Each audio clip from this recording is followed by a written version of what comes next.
Well, here we go again, ladies and gentlemen. This is the What It Takes Radio Company. We're here to help you connect with your audience and make your mark in the world. And this is another edition of the Transformation Zone, a conversation between you and me and how we can change the world.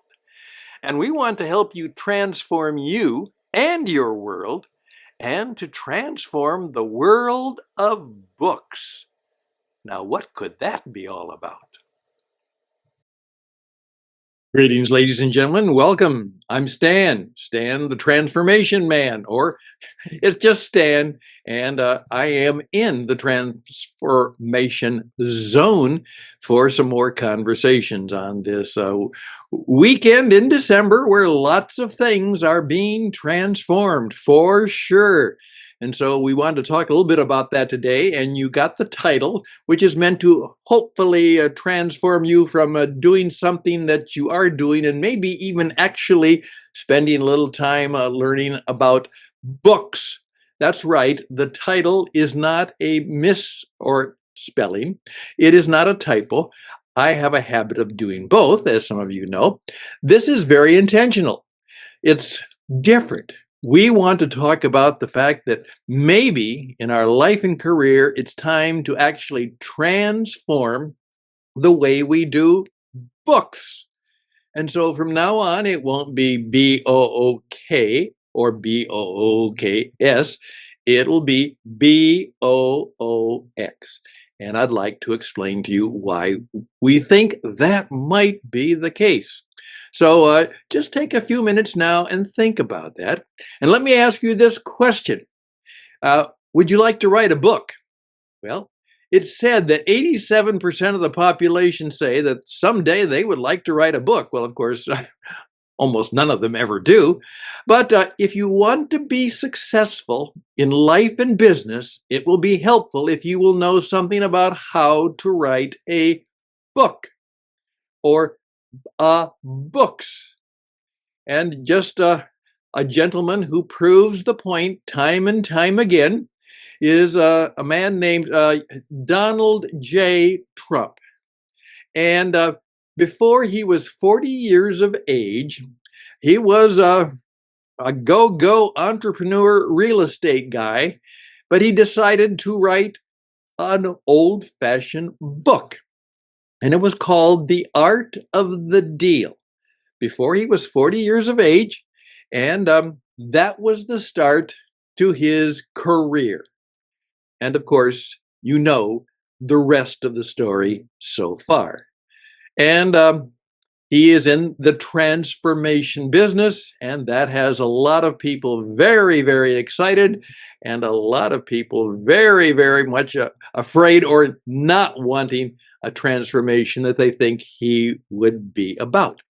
But we are going to be in a transformation zone, and I'd like to give you a few ideas of how we, and that's me, and my friend Joe Pine, who is writing the book on transformation.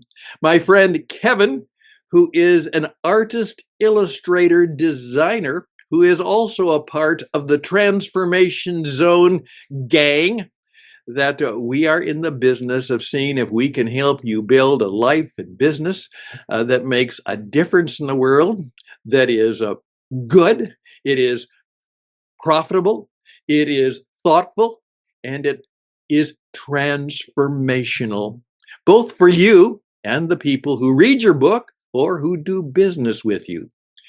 As someone once said, we are not in the business of changing the world. We may be in the business of actually transforming this world into another world, a different world. Wouldn't that be neat? So here we go. I'm going to start. By the way, just I'm in the studio with my purple tie. Now, the purple tie is one of my signatures. I just did a little podcast on how to have your signature brand. And what I did is I learned a number of years ago that when I gave a presentation and I wore a purple tie, for some reason, people liked when I wore, here I am, the guy with no hair and the guy with spectacle glasses, but they liked my purple tie. And so I made that part of my signature statement. I did this about the same time that, again, that Donald J. Trump guy decided to have a signature tie. And I think his was primarily red. And that, of course, became the Trump tie, which obviously he made millions of dollars on, and I made nothing off of purple ties. And of course, now Donald Trump is transforming the art of politics by now having his own sneakers, his own watch, and his own cologne and perfume. Um, the political is certainly becoming more and more what it always was, but now it's apparent that politics is business, and it's communication, and it's marketing. All of that has now become part of the reality that we live in today. Now, let's talk about books. I love books. I collect books. I read books. I've even written some books, and I'm not going to write anymore. But I'm going to have a lot of books out there, but I'm not going to write them. And that's part of the transformation. Now, you think about it, books have not changed very much from the original printed book, which was we think, the Gutenberg Bible. Uh, they, they're pretty much the same. One of the books, the oldest book I have, I've got this as a history teacher. It's a beautiful book. It's leather bound. Can you think about that? Old leather, now it's worn. And it has very beautiful printing in it. It's called The History of Ancient Europe. And this book was published in 1793. Yeah, 1793. So it's very nice. In fact, it's nicer than a lot of books today, but obviously it's beat up, but it hasn't changed that much. There we go. So there we go. That's the kind of book that they're about the same. Now they've changed somewhat. For instance, here is come on. Sometimes the camera doesn't want to get this quite right. This is a book by a man that I may have been named after. His name is Stanley Jones, and he was a philosopher, a theologian, a preacher, a teacher, and he wrote a series of books. And this is one of the more popular ones, the more famous one. It's called The Way. And you see it here. Now, the problem was that it was published during the Second World War, and the deal was that they were trying to save paper.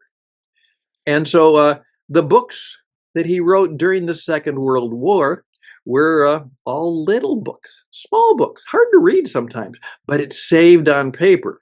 Well, at least they said it did, but the whole point was it was make you to remember we are at war. So when you complain about the size of the book, remember, you're doing your part to win the war.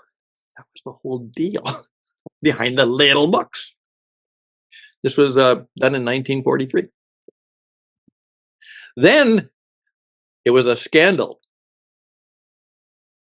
Now, this is a book by one of my favorite philosophers called Timothy Keller, Every Good Endeavor. Wonderful book. However, he would have never done this years ago. Books were in paperback. What? Paperback? Oh my gosh. Now you have to understand that no respectable book would ever be published in paperback. The cheap dime novels or the cheap books like that, pocket books, but no serious book would ever be published in paperback only. And it was quite a deal when finally serious books, as opposed to the proverbial dime novel and all of the other kind of trashy stuff there might be out there, where it was acceptable for a good book to be in paperback.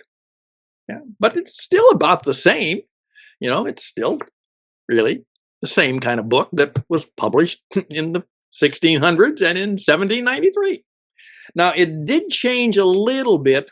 Uh, just late in the last century, we heard the electronic books. Now, my friend Joe and I were one of the first people to actually be involved in the ebooks, and that's another story. But here is a book that I wrote, 25 pages. It was called Marketing You, and it was one of the first of the ebooks. Now, what it was we wrote the book and we put it on that new thing called a PDF file. And then we gave the PDF file to Amazon, and then they sold it as an electronic book. And what you did is you went online, and you weren't really online. It mostly had to be by the telephone at that time. And what would happen is that you'd see this, and it was called The Coaching Experience with Stan Houston, and it was Marketing You, and you could buy it for $2.95. Yeah, big deal, good deal.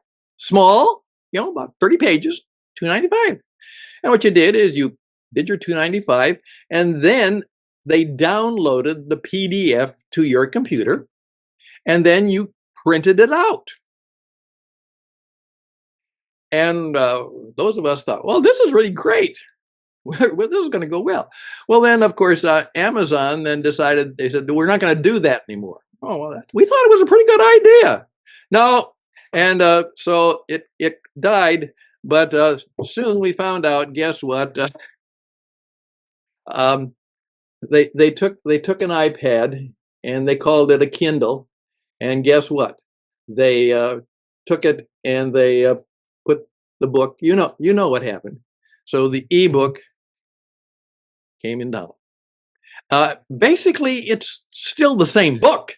It's just that it is electronic as opposed to paper and cardboard. But it's still about the same book. There we go. And so here we are at 12 minutes. And we are at the point of going, yeah, I wonder how the books could change.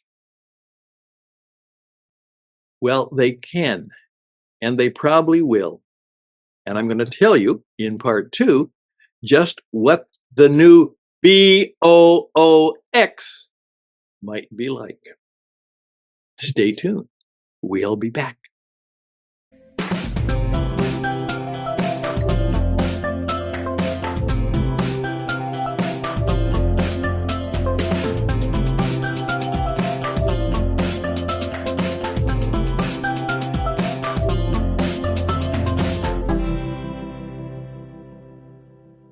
Okay, here we go.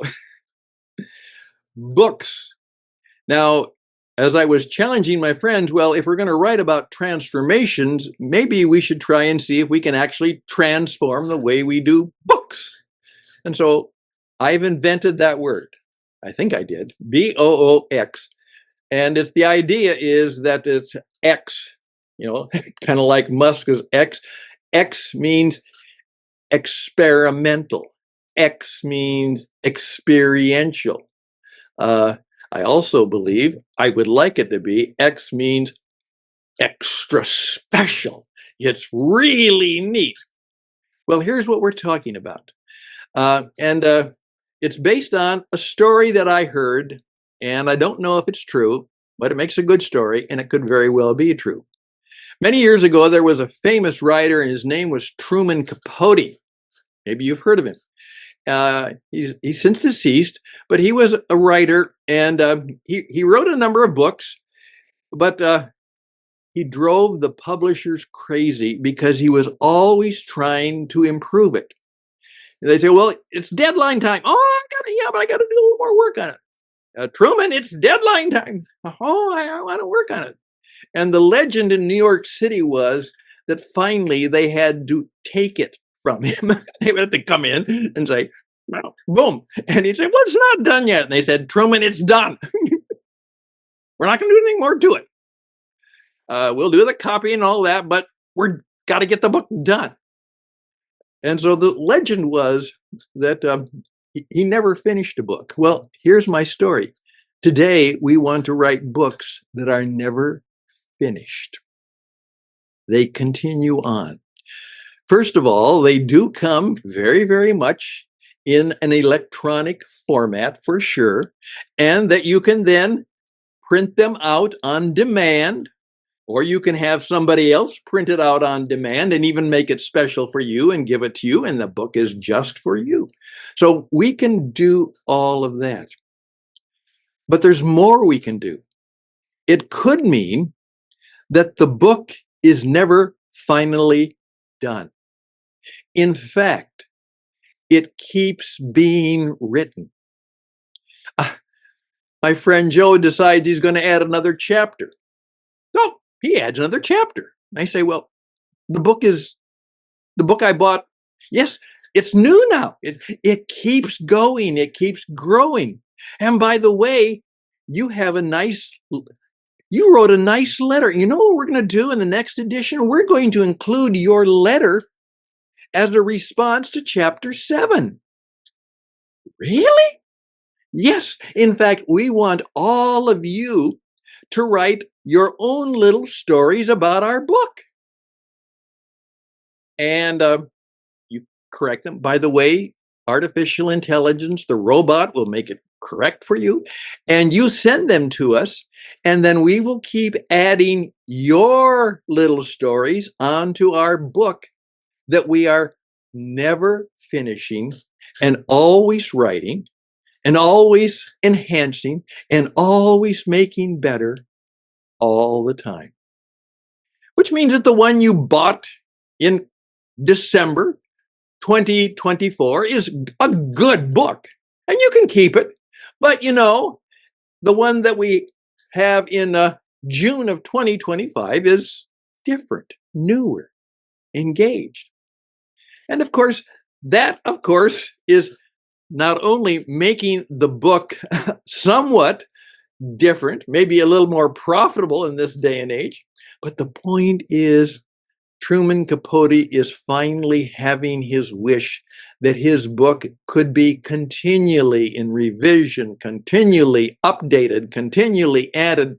And as we learn more, as we gain more, as more and more people respond to the book, it changes, it grows, it's transformed. And something else is true of it. All of a sudden, if you go to one of the there's a little Q code there, and you take your phone, all right, pick up your phone, everybody's got one, and you go to the Q code and you press the button, and that automatically puts you in tune with a podcast, with a voice that will make some additions, maybe some additions and corrections. It will actually have some storytelling. The book will now start to tell stories and have additional information, not for you to read, but for you to hear and think about. It may have music to go along with it. In fact, it will have my friend Kevin, who will have put together a nice piece of art to illustrate the chapter. And you check that and you can see the piece of art. So the book is not only written, you can be heard, it can be seen, it can be experienced, and you can talk back to it and actually find that you are now a part of the book. The books, see, that's an experiment. That's, we'll just keep trying. It's an experience. It's not just what reading. We have now begun to transform books. I think that's going to happen. Now, don't worry, this makes it easier for you. Now, here's one of the best-selling books in the world, How to Win Friends and Influence People, Dale Carnegie. It was written in the 1930s, and it's still a bestseller. By the way, there's a good current history. Actually, he didn't write the book. And we're all thinking about the Trump song about YMCA.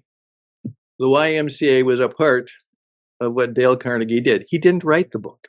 He performed it.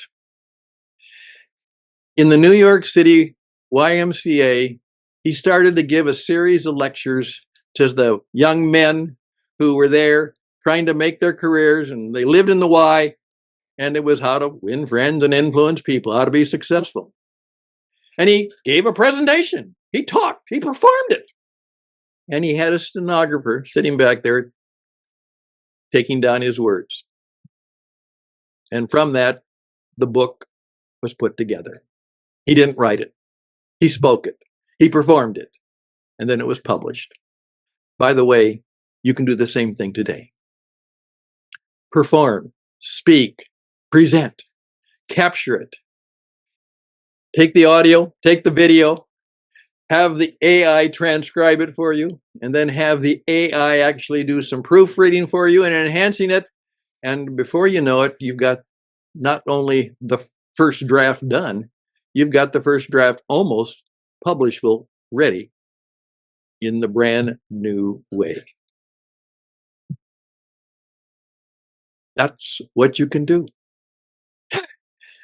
Everybody who has some wisdom, insight, and truth and a story to tell can now participate in the transformation that is the new BooX. BooX.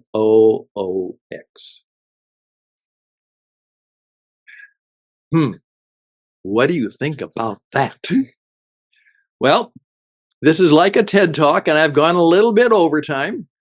We're at 21 minutes, so I'm going to shut up now. And I'm just going to say, I want you to think about this. I want you to see if this has some meaning for you. That truly it is time to take the old-fashioned 1793 way of doing books, very nicely, very beautiful, and see if it's now time to change the book into BooX. BooX.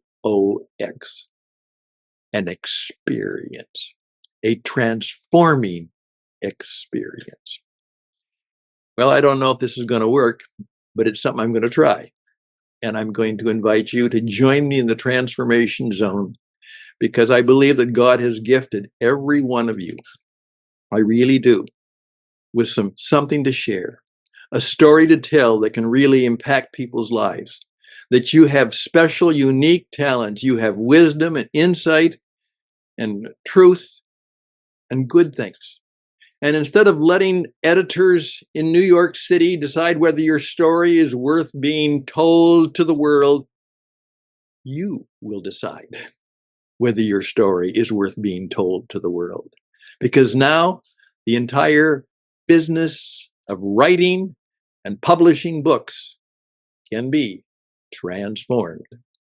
And you can now join the people who share wisdom, insight, and truth, because you have entered into the transformation zone. Well, people like Joe and Kevin and I and a number of others who are coming into the transformation zone, and part of the conversations will be telling you how you can transform your life, certainly transform your business, perhaps be in the business of transforming people, helping them with their own transformations. And then you can almost become immortal, because the videos you do, the podcasts you do, the books you perform and present, they're going to be around a long, long, long time. Long after I'm gone. And you know, at my age and stage, that won't be too far away. Hopefully some of the things that I've done will carry on. That's the goal. That's truly a transformation. All the best and blessings to you. Let's figure out how we're going to make this work for all of us. Reach out to me, stanhusted@gmail.com, stanhusted@gmail.com. The transformation zone is here. Let's flourish in it. Yeah, flourish. One of the best words in the world. We want to be transformed into people who flourish, who are fully alive, who are different, not just by degree, but different in kind. Remember, you are here to flourish, not fail. Let's do it. Blessings on you. Till next time, bye for now.